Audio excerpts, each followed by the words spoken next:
Actually, we can just go and get started. All right, everyone. Welcome back to another weekly live stream from Subtle Asian Voices. Today, we have a special guest who has been on this channel once before, Lynda. We're going to have her describe herself in just a few minutes.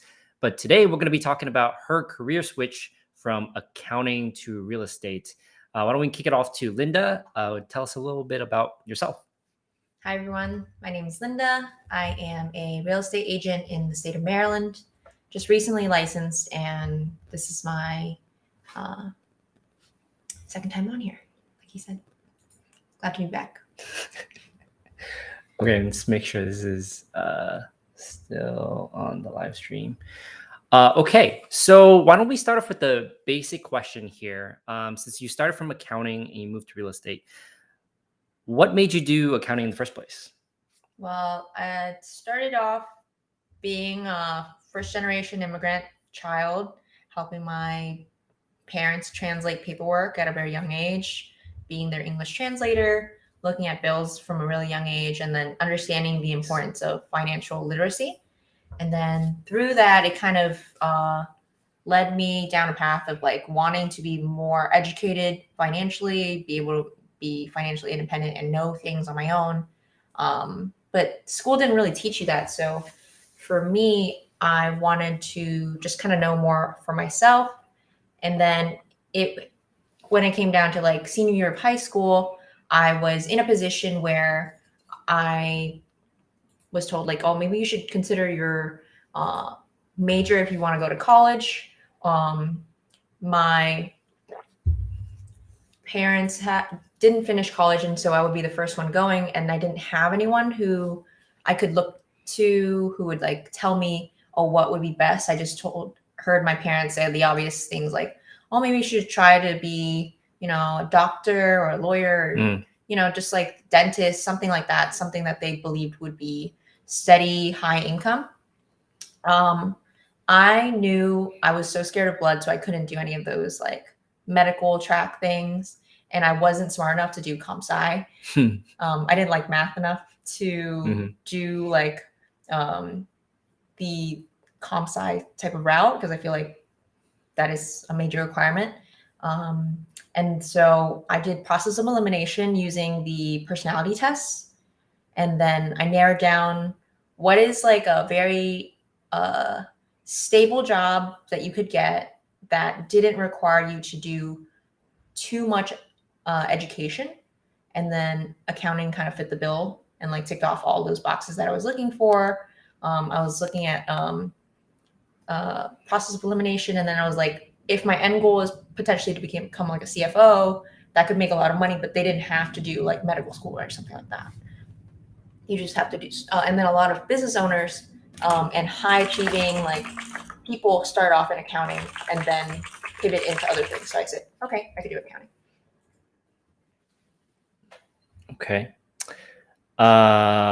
So how long did you do accounting for? Because you got into accounting, how long did you practice before coming up with the idea to switch into real estate? So while I was in high school, I thought of my options of like, my high school actually had an internship program where if you were curious about something, they would hook you up with a job or some sort of like volunteer work where you could learn more about the field.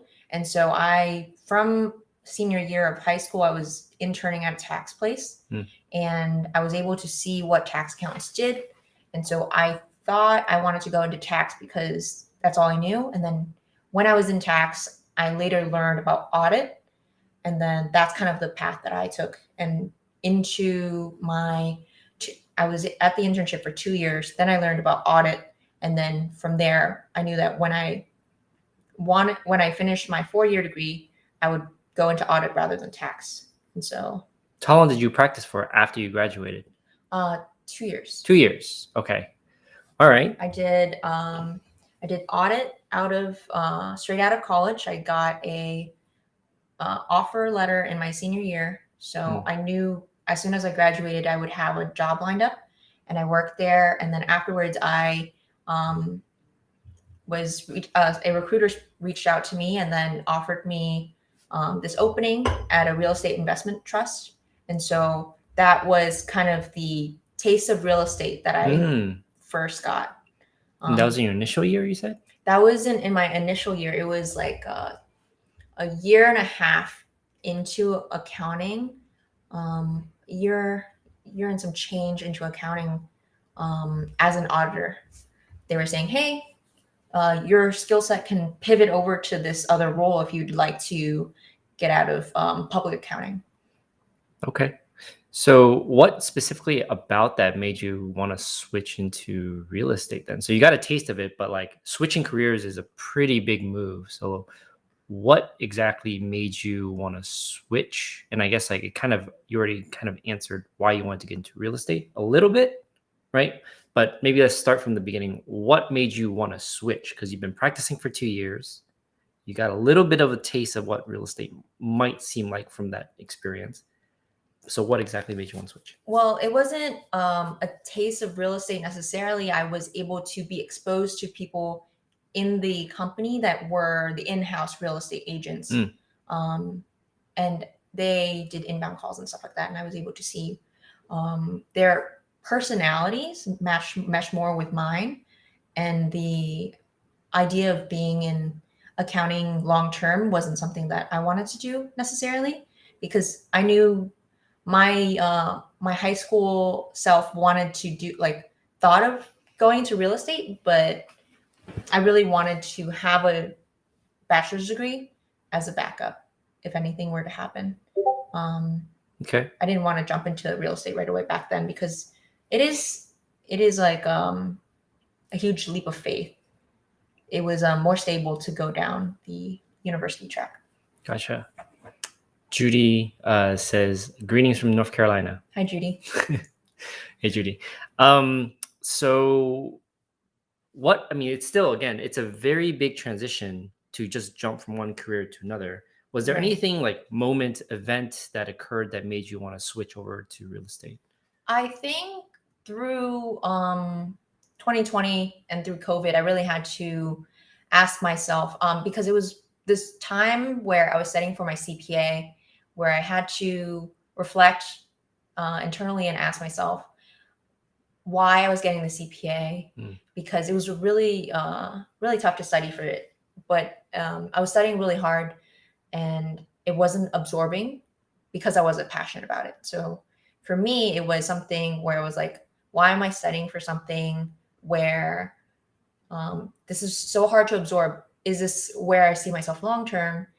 And ultimately the answer was no. So I had to find something that I could do. And then also I knew long-term, I wanted to become a real estate investor. So having a real estate agent license would help me use my savings and then get into diversifying my income streams. Okay. So you had the idea of becoming a real estate investor anyway. So Realtor made sense. Okay. So now that you knew what you wanted to do, like you wanted to switch, what kind of plans did you put into mind after that? Like, what were you going to do? Just quit, start studying? Like, what was in your mind to transition over? Well, thankfully, I had always had an emergency savings from all the years that I've been working part-time and then eventually full-time. I didn't spend too much. I knew I wanted to save towards something. I just didn't know what yet. So it was kind of like a rainy day savings, emergency savings. And so because I have money that could hold me over for 2 years without having income, it really gave me the safety net. And also I have no debt. So it gave me the safety net of saying like, if I wanted to try something, I could. And then if it doesn't work out, I still have my degree in a very stable, industry that can accept me back in. Okay. So how did you go about getting into real estate? So like, let's be more specific. What kind of requirements are there to become a realtor? In order to become a realtor, it is actually quite simple. There's very low barrier to entry, which is a bad thing. You have to be 18 years or older. Okay. You have to have good ethics, be trustworthy, and ideally a good sphere of people who you can network to. I don't know if I'll be able to tap into that because my sphere is not that big, so that might hinder me. But aside from the point, you also have to pay around $250 to $300 for some real estate exam courses, the national test, and then the state test that you'll be practicing in. And then you'll have to affiliate yourself with, after you take that, you study for the test, you go to a proctored site, and then you take the exam. That's around $50 per try. And then afterwards, if you pass both, you go find a broker to associate with, because you cannot practice as an active agent unless you are with a broker, because they hold the liability if anything happens wrong in your transaction. It's like they hold you accountable, but like your broker holds you accountable as well. So there's a lot of things that you just talked about. Oh yeah, A lot I of said it different was simple, requirements. but it's just like it's actually less steps. It can all fit on one sheet of paper. So how, I guess, like maybe related to another question would be, how did you find out about that, all those steps, what you needed to do? What type of resources did you use to learn about all those things? I used the Maryland website, the state website. They list out what you need to do. Okay. If you go online, there's a Straightforward. lot of blogs that will tell you like what it takes to become a real estate agent in Maryland, or whatever state you're interested in. Google is your friend. And so, yeah. So you learned most of it on the Maryland website, and then you just kind of Googled and searched for different blogs and things to find that out. Okay. Was like for this exam now, going back to the exam, because you obviously need to be licensed and stuff. If one wanted to take the exam, I'm assuming you would have to study and learn a lot of material. What did you use to learn the material that you needed for the exam? What material? Say that one more time. What type of resources or materials did you use to learn what you needed to do for the exam? Oh, okay. So on the Maryland state site, they list out all the different schools, all the different schools that are allowed to participate in giving you the exam prep. And then they also list the pass rate of each school. So I used that to decide on which school I wanted to purchase a course from. That's very helpful. Yeah. So the website, assuming is like Maryland Real Estate or Maryland Realtor or something like that? Yeah. So they give you resources, suggested resources to use to prepare for the exam. What was that process like? Was it like a lot of different schools? That'd be one question. Another one would be like, how expensive are those resources? And go ahead. So Maryland's test for a real estate license has a 52% pass rate. Wow. For the first try. That's really low. Yeah. And so it is one of the more difficult states to pass. And because it listed that on the website, I wanted to be sure that the school that I gave could guarantee that I passed the first time, because it's a waste of resources and time if you don't pass the first time. Yeah, absolutely. So I made sure that the school that I picked had some sort of guarantee. Like what? What was the guarantee? It was if you did everything they wanted you to do with an 80% pass rate, all the practice tests, all the practice resources that they give you, and you don't pass the first time, they will reimburse you. So that's what I went with. That's pretty good. So what, I guess like one very quick question is like, what is the cost of that prep material or that course? What did you call it? A course? Is that what you call it? Or a class? Yeah, it's a prep course. Yeah. Prep course. Okay.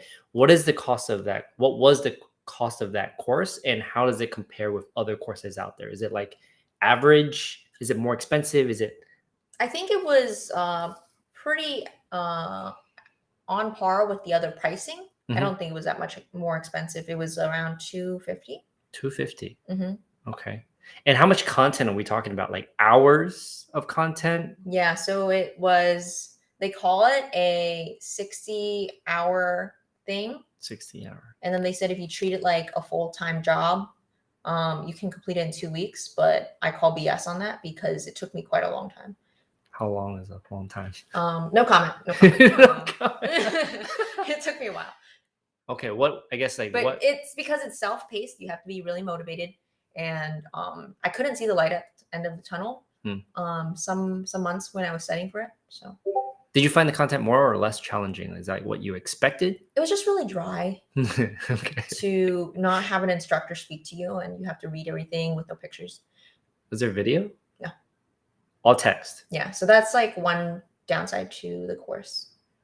Do you know if most courses were text or were there also courses with video? I can only speak to my course. I was taking it during COVID, so my options were limited. Usually they'll have like courses if you wanted to take it in person at a local college or something like that. Okay. Like community colleges sometimes have in-person courses. Gotcha. Which make it a lot more easier to digest because someone's teaching it on showing you PowerPoint slides, and it's with a group of people who are also taking it. So you have a community. That's a little difficult though. If everything is it's basically you're reading a book and then take an exam. Yeah. Okay. Let's see. That's the exam. So aside from getting exam, let's say you pass the exam, the other major barrier that you mentioned at first was getting affiliated with a broker. Yes. What is that like? And what does it mean to be affiliated with the broker? So what was recommended from my understanding was that when you pass your course prep final exam, you should go ahead and start interviewing with brokerages, because once you find a brokerage, you can list them on your test. And then if you pass your national test, then you'll start off active and able to work for them. And that is really hard because everybody's different. Every personality type can join real estate. You just have to find your niche of people. So what it took for me was that I had to kind of reflect on what my personality type is and understand, do I want to do it solo, start off as on my own, joining some brokerage like Keller Williams or Coldwell Banker, something like that. Just one of the major ones. Wait, where. Let me interrupt you for a second. So you said, in my mind, and I think some people who are not familiar with real estate, in my mind, one, I didn't know you had to be affiliated with the broker, but you just mentioned that that's a requirement. But then how does that differ to be active? Then how does it differ from doing it on your own? Is there different types of brokers where it's like do it on your own versus there's online brokerages where if you wanted to do everything kind of like you're self-employed, you pretty much are self-employed, but we're called non-statutory employees, where you manage your day-to-day, but you are represented by somebody else. So they're your boss, like your broker is your quote unquote boss, but not really. You work for yourself. If you join a team, you get resources and you're able to learn from them, have some sort of mentorship. But if you join as a solo agent, an individual agent, you are paying out everything out of pocket. Especially if you are new to the field, you have to learn from like looking at how other agents are doing, but there's no one that really necessarily will help you or like walk you through all the mistakes that they have made in the past or something like that. You have to seek out your own business. They give you a telephone and you have to learn as you go. Okay. So the two options, one, you have to be affiliated with a broker. Two, it's either you choose to do it on your own. You still have to have a broker, but you basically independent agent. The other alternative is joining a team where you would work with other people. And I guess there's mentorship also. Yeah. Is that typical and standard? If you join a team, do they typically give you mentorship? It depends on the team dynamic. Some teams are give more mentorship than others. So that just varies on your state, it varies on the team that you choose. But from my understanding is that they'll walk you through the first couple of transactions, and afterwards you are trusted to do your thing. But if it becomes, or like sometimes they'll feed you a couple of leads, but then after a while you may not have anything. Like if the team is not as successful, then you may not get any leads and you'll have to fish for your own. So it really depends on if they feed you leads or if you have to learn to fish. But it's just every team is different. Is there something you would recommend if someone is new to real estate or trying to get into the real estate game? Would you recommend someone joining a team or going on their own? If you are a huge go-getter and you believe that you can have thick skin and go through it yourself and be successful, look up as many successful people in real estate as possible, see what their challenges were, how they overcame them, and then just like take in as much about how people manage to do it on their own first, and then see if that's something that you want to go through. Personally, for me, even though I am a go-getter type of person, I don't believe that I have the like confidence that I can make it on my own without a team my first year. So I decided that joining someone and having mentorship and being guided the first year, and then if I like it to continue, that would be the best approach for me. Okay. And something that was new to me. So again, being an affiliated broker is something that I didn't know about. Is there any fees associated with joining a broker? Yes. You have probably like around $1,500 of just fees you have to pay for. $1,500 a year or a month? Just to start off, you will need to pay the different associations to join those associations. That's a lot. You can't be called a realtor until you join the National Realtors Association. So to be affiliated with them, you have to pay a fee. And then there's errors and omissions insurance that you have to pay for. So if something goes wrong, usually you pay that to your brokerage. If something goes wrong, that's a couple $100. You pay that just so like if anything goes wrong in a transaction, you're covered. Kind of like motors insurance, automotive insurance. What are the major ones in terms of paying for fees? So brokerage is a fee. Yes. You have to pay a brokerage. Brokerages have fees as well. Teams have fees depending on where you go. There's like quarterly fees of like desk fees and stuff like that, if you want to call it that. If you can categorize the top list of fees, so you were just saying like $1,500, is that a year? $1,500 is just kind of like the bundle that I'll have to pay to Long and Foster for being affiliated. What are the typical high-level categories of fees that you pay for? So a National Association of Realtors, broker. You have to pay the MREC, the Maryland Real Estate Commission. You have to pay them the fee to just get your license. So there's licensing fees. Yeah, the licensing fee, and then there's also a guarantee fund fee if you get into any litigations and stuff like that. That's like the pool of money that they use towards like any sort of litigations, and if anyone has it, then they pull it from there. So that's something that everyone pays. And then the broker fees, is that like one time? It's yearly. There's marketing costs in there too. So they give you business cards. They like put you on their website. They activate your email, and then they give you signs, so marketing material. Okay. So theoretically, not theoretically speaking, so it's in my mind, again, as someone, I was interested in real estate too in the beginning, but I didn't realize that there's so many upfront costs, that can make it very difficult to do this, without some type of financial support. Right. Because you have to pay for your own insurance as well. So because you are an independent contractor, you wouldn't get the benefits of a 9-to-5 where you get a 401k, a Roth, and then some sort of insurance plan that gives you dental and eye so there's eyeglasses and stuff like that. A lot of things that you're paying on your own. So it's actually probably very difficult in the beginning because you have all these upfront costs, overhead costs, and just general costs, but you're not making any money yet. Okay. That's why having a safety net is so important. And one of the reasons why I didn't get into it in high school. Okay, gotcha. And Judy was mentioning that too. Great to have safety nets. All right, let's move on to another question here that I have.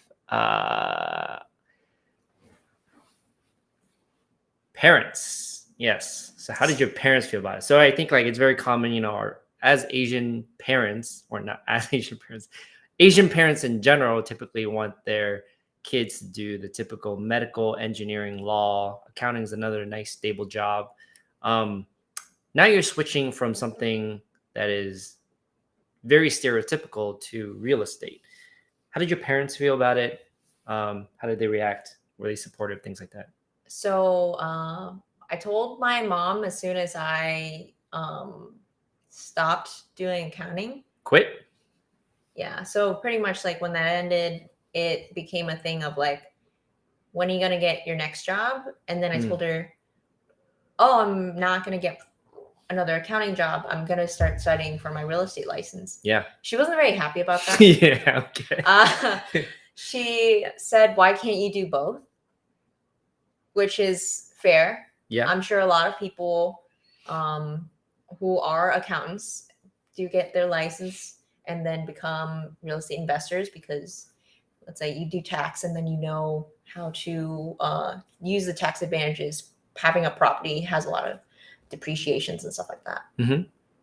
If you look at it that way, yes, I could have done that route, but I knew reading like studies in my communications class that when you multitask, you don't get the full benefit of anything. Mm-hmm. So if I wanted to become a really good real estate agent and be the 1% one day, I want to make sure that I'm giving myself the ability to spend 100% of my energy on it and then see what the outcome will be. Okay. I don't think you can get 100% if you don't put in 100%. Fair. So your parents weren't very supportive of it. They weren't supportive, but I explained to them that this is a 2-year trial. I have enough savings to continue to pay bills and stuff like that. So they have nothing to worry about. If it doesn't work out in 2 years, I'll come back to accounting. So I think because I let them know this is a test run, but I have measures in place that will be my safety net, they trusted that I would be okay. So you had a plan coming into this. It's basically like a two-year runway of trialing out this real estate thing. If it doesn't work out, you can always fall back to accounting. It's actually 3 years. 3 years. But okay. I told them 2 years. Okay. It's just so. All right, that works. Just so that they don't get too worried. That's cool though. I mean, I think like in general, the topic of this discussion is transitioning careers. And I think many people can relate where I would venture to guess many people are not happy in their jobs, especially in America. And the fear of transitioning outweighs their ability or trumps their mindset of their current job. So it's like, do I hate my job that much? Or do I hate my job enough to switch? And switching is scary, especially if you're switching to something like real estate. We already talked about all this overhead that comes into it. There's a lot of risk. I think many people would not be willing to take the leap. I think it's very scary to take the leap and just change. Changing jobs is one thing. Changing to an entirely different industry is a whole nother thing. So I think it's fascinating. I think that's why we're doing this right now, is just like get some of your thoughts behind that. But it's very cool. So, and you're recently licensed now, right? Yes. As of last Thursday. Yeah, congratulations. Super nice. Finally moving on to that next step. So we'll probably have a subsequent interview, see how it is afterwards. I'm on this channel a lot. Yeah. But how about moving on to some more general questions here? Throughout this process, you switched, you've been studying to become a realtor. Now you're licensed. What has been the most difficult or challenging aspect of, this whole journey? The most difficult part, I'm gonna be honest, is just kind of seeing your friends get promoted, and then you have to start back at square one. So it's like you have learned to crawl and walk and jog and run and do marathons, and then now you're back to learning how to crawl. Your friends are sprinters, becoming marathoners, becoming Olympians, and you are doing something completely out of your comfort zone, so you don't feel used to it anymore. While you see them having their successes and you're very happy for them, but you are kind of in a waiting period trying to see what will come next for you. That mental piece is really draining sometimes. Yeah, I bet. It can be a motivator to try to study a little bit faster, but at the same time, it's like kind of discouraging as well. It's bittersweet. So how have you tried to mitigate that? I've had to look up a lot of those quotes that say like everybody like goes on their own path and walks and everyone's life is at a different pace. So everyone like is walking to their own destinations. You're not all like doing one linear path. Okay. And you're all gonna like walk down different doors and stuff. Okay. Self-motivation is really important to anything in life. Yeah, so. and then like doing positive affirmation journals. Okay. Yeah, I imagine it's like difficult in general. Even if we're not talking about career related, we're talking about just like social media makes it very difficult. People always compare. It's not good to compare. So in that case, you were comparing to your friends. Yeah, it was just kind of like I was sort of comparing because it was like looking at where I could have been had I stayed and continued down the accounting path, because we all graduated the same year. So you see a lot of people getting promoted into senior roles, and then they're buying nice things, and you have to save up your money because you don't know how much you'll need to, stage a house. Could cost you anywhere between $5,000 and $10,000 before, and then that's not covered by your team or your brokerage. That's on you. And that's before you make the sale of the house. So where do you get that money? You have to save up for it. Yeah, that's a lot of money.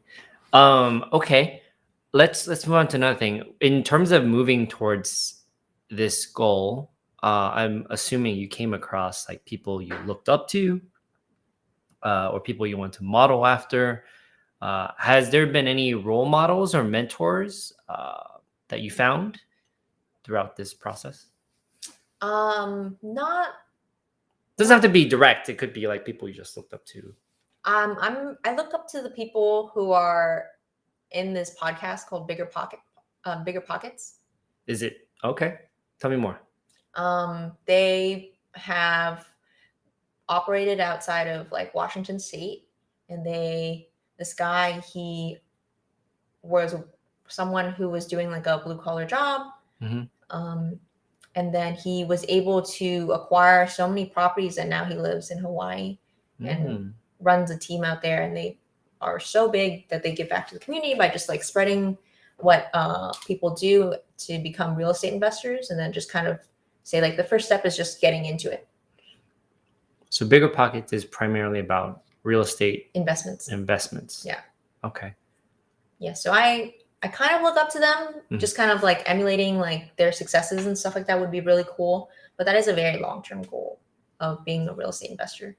I think in general, I want to carve my own path and not mimic anyone necessarily. I don't want to be anyone's copycat. I want to pave a way and then have my own successes doing real estate, and then also having investment properties. Their thing is like multifamily homes and then trailer parks. I'm not interested in that, but the mobile home space is something that they recently got into and are very successful in.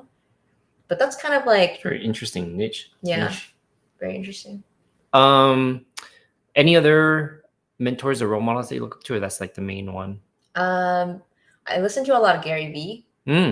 Yeah. Are you familiar? A lot of people like Gary Vee. Yeah, I think Gary Vee. I think he's a little toxic sometimes. he is a little toxic sometimes, but which one are you like mentioning?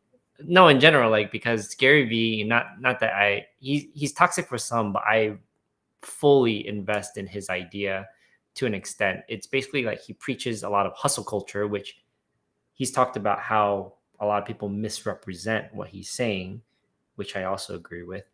But in my mind, he preaches a lot of hard work. Like success is built on hard work. Like you got to put in the work day in, day out, and consistently grind, which can promote a little bit of work too much. That's what I get from overworking. A lot of overworking. Workaholism. Yeah.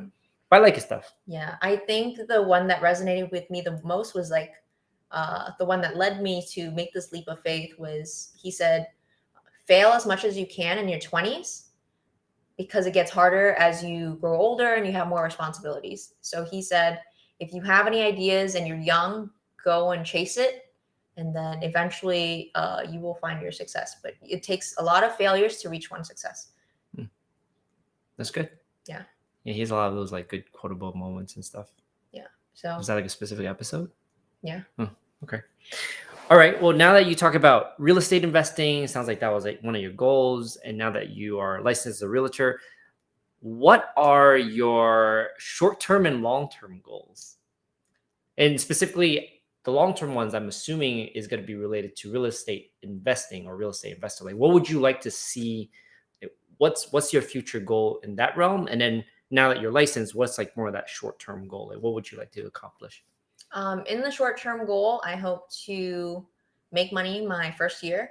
There's been a lot of people that I've listened to over podcasts that said it took them quite a long time to get their first deal.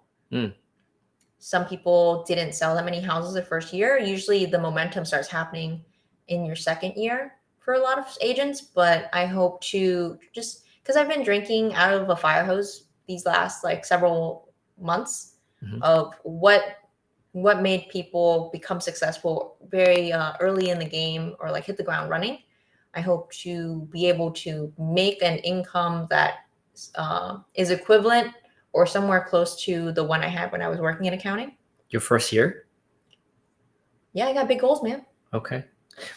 Now that as you're saying this, I'm thinking, if I was new into real estate, like what exactly is the benchmark? So you're saying it's very difficult in the first year. What is expected? It's so unique to everybody's experience because everyone comes in with different personalities and stuff like that. So you may or may not make a sale depending on the market conditions as well. Right now we're in a seller's market. So if you, most people who start off are buyer's agents. I don't think a lot of people get to become a seller's agent right off the bat because you don't have rapport as much unless, if you worked on a team, maybe you could use that as rapport and then the seller would trust your team and have faith in you to make a good sale. But usually if you're starting off, you would become a buyer's agent. And right now it's so hard to get your thing into contract. So let me break it down to two objective things. The first thing is like, if you're brand new into real estate, would you expect to make a sale in your first year? Not within the first 3 months, but in the first year, yes. Okay, so that is typical on average, but not within the first 3 months. Yeah, you're asking me things that is not. There's no typicalness in just real average. estate. Just average. In a sales position, it's very hard. There's no like average. Everyone's different. Okay. But it depends on how much work you're putting in, how many people you're calling. Of course, so there's so many variables. I can't answer that. Lots of variables, yeah. But let's say someone was, maybe if we said someone that's full-time, would you be expected to make a sale in the first year? Yes. Okay. The second question. It really depends on if you're independent or not. Yeah. You may make just one sale and then suffer. Okay. And then the second question is like, one sale's not enough to feed you. Sure. And yeah, related to that part is like, is there a typical average one would expect in the first year? Like, because again, as someone who's new to real estate, and this would be targeted to people who are new to real estate, is like, what are the expectations? Like if you were to quit your job and to become a real estate agent, how much money could you expect to earn in the first year? Would you expect nothing in your first year? Okay, that's pretty huge. So people who are wanting to become real estate agents, especially if they're full-time, should, like, it's almost like a requirement to have some type of savings because you might not make anything your first year. That's really helpful to know. And if someone's doing it part-time, at least you have your part-time job to kind of sustain you. But the expectation for people who are new to real estate then should basically not expect to make much, if any, in your first year. Yeah. Okay. So your short-term goals are to close on some. Do you have like specific numbers or anything like that? Or you're trying to make the same amount as when you're making an accounting in your first year? That's your goal, short-term. Okay. What about long-term goal? What does that big picture look like? My long-term goals include real estate investing, as I've mentioned before. It involves having 6 doors rented. 6 what? Doors. What's 6 doors? Properties. Why do you call it doors? That's what they call it in the real estate investors podcast. Like doors as in like units, individual units. So it might be duplexes or multifamily or individual homes, or just maybe a townhome split into 2. Would it be appropriate to say property too? So like 6 different properties, regardless of what it is? Because it could be one property with 6 doors. Oh. It's like 6 different like families or people in there paying you rent. I gotcha. Because each one would represent some type of cash flow potentially. Yeah. Okay. 6 doors, long-term goal. And what would that be that'd be your full-time job then, basically? Hopefully that would be. No. Hopefully at that point I'd have like a property manager. And what would you do then? Keep doing what I do. So you would grow that. 6 doors is just like one of the steps. You keep growing. Yeah. In order to be successful, you have to learn to use outside resources to your advantage so that you can do the things that can help your business grow. Okay. Well, I think that is the bulk of the interview. Why don't we end with a couple of things? The first one being any tips. So like you've went through the whole process now of career transition and taking the test to getting licensed. What tips do you have to 2 groups of people? The first group is someone who's thinking about transitioning careers. It's a big leap of faith. Like what tips do you have to them? And then the second is to people who are interested in real estate. What tip do you have for those people? Go ahead. My tip for people who are looking to transition out of their careers and into real estate would be have a realistic expectation of what's to come. If you do switch, you should expect nothing in your first year and expect to work your face off. Because sales is not something that is easy. It is not something that I expect to be able to come in and dominate. It is something where you have to put any sort of egos aside and absorb as much as you can like a sponge.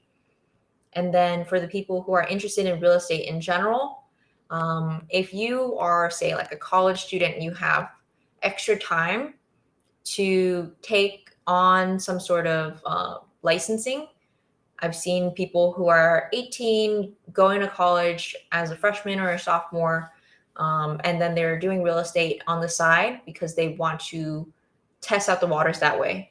I think that's really smart because you are pursuing a degree, which is your safety net, and you are able to work and see if this works out. And if it does work out while you're young, maybe you come up with enough income where you could just drop out of college. It really depends, but yeah, do as much research as you can, absorb as much material as you can before you actually get into it. And then if possible, learn scripts and stuff from online people, just so that you are able to know how to speak on the phone and know how to understand. Scripts as in like just specific things you would say to people in different scenarios? Yes. So if you... Is that common? Like all real estate agents usually have a script? I think it's just something that would be good to have. You don't want to encounter a hard question or not extract enough information from a phone call. So like if Can you give us one example? I'm, as someone who doesn't know anything about real estate, like what's an example of a script? Do you have one that you know right now? So let's say you and I are on a phone call and you are someone who is potentially looking to purchase a house. Mm-hmm. The first thing I would ask you is not, I would say, hey, how are you?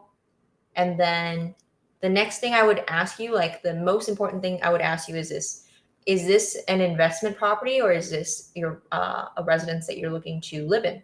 Mm-hmm. Because depending on what you say in the inquiry the conversation that we're having, that first question is important to lead us down a path of, do I need to look for things that will be emotionally driven that you will want to see in a home?